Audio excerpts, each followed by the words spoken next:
Suha Studio ကနေကြိုဆိုပါတယ်။ဒီနေ့က60 Cup Project ရဲ့ Day 3ကိုရောက်လာပါပြီ။ဒီနေ့မှာမင်းက Day 3မှာဘာတွေလုပ်ထားလဲဆိုတာကိုဒီ process ကနေတစ်ဆင့်မင်းရှင်းပြပြီးသွားမှာဖြစ်ပါတယ်။ပထမဆုံးမြင်ရခြင်းမှာဒီနောက်ခံ background ဖြစ်တဲ့တရွက်ပုံစံကိုမင်း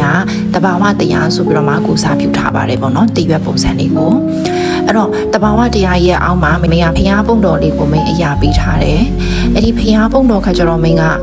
ဘာကိုစားပြုလိုက်လဲဆိုတော့လူတာအလုံးကိုမင်းကိုစားပြုလိုက်တယ်ပေါ့နော်။ဖျားဆိုပေမဲ့ဖျားဒီအရင်တော့ကလည်းလူဖြစ်ခဲ့တာဖြစ်တဲ့အတွက်ကြောင့်မလို့ဖျားဒီမှာလည်းဒုက္ခလောကဓာတ်အလုံးကိုကြော်ဖြတ်ပြီးမှငြိမ်းချမ်းခြင်းတရားကိုရရတာဖြစ်ပါတယ်ပေါ့နော်။အဲ့တော့ဒီအခု project ကိုလုပ်တဲ့ရွေးချက်တွေလည်းလူတာအလုံးဒီတဘာဝတရားရဲ့ပွေဖက်မှုအောင်မှာမင်းတို့ကငြိမ်းချမ်းစွာရွေးချယ်လို့ရတယ်ငြိမ်းချမ်းခြင်းကိုလည်းရွေးချယ်လို့ရပါတယ်ပေါ့နော်ခုလည်းမိန်းနဲ့ကိုကိုတိုင်းလေ့ကျင့်နေစေပဲဖြစ်ပါတယ်အဲ့တော့ဒီမိန်းရဲ့ဒီဖျားပုံတော်ရဲ့နောက်ဖက်ခြမ်းမှာ resilience ဆိုပြီးတော့မှဒီပြစ်တိုင်းထောင်စိတ်ထားလို့ပဲပြောရမလားเนาะဒီအခက်အခဲကိုကြုံလာတိုင်းရင်ဆိုင်ကြော်ဖြတ်နိုင်တဲ့အစွမ်းတတိကိုမိန်းရေးထားတယ်အဲ့ဒီအောက်ကစားဒီ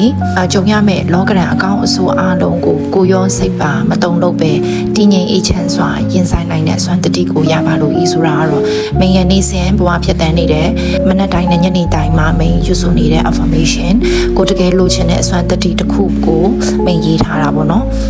ဒါကတော့ main ရဲ့နေ့စဉ်ဘဝမှာအသုံးပြုနေတဲ့စကားလုံးလေးဖြစ်ပါတယ်main လည်းအခုလေ့ကျင့်နေစေဖြစ်တဲ့အတွက်ကြောင့်မလို့ဒီဟာဒီ main လုံနိုင်ပြီဆိုတဲ့အရာမဟုတ်သေးပါဘူးပေါ့နော်လုံနေစေအရာလေးတွေပဲဖြစ်ပါတယ်ဒါကြောင့်မလို့ main ကဒီ product ကိုကြည့်ချင်အပြင် main ပေးချင်တဲ့ message ကလည်းငြိမ်းချမ်းခြင်းကိုအားလုံးကရွေးချယ်ပိုင်ခွင့်ရှိပါတယ်ပေါ့နော်ရွေးချယ်တဲ့အစွမ်းတတိလည်းရှိပါတယ်ဆိုတာကိုဒီကနေတစ်စင်းပြောပြချင်ပါတယ်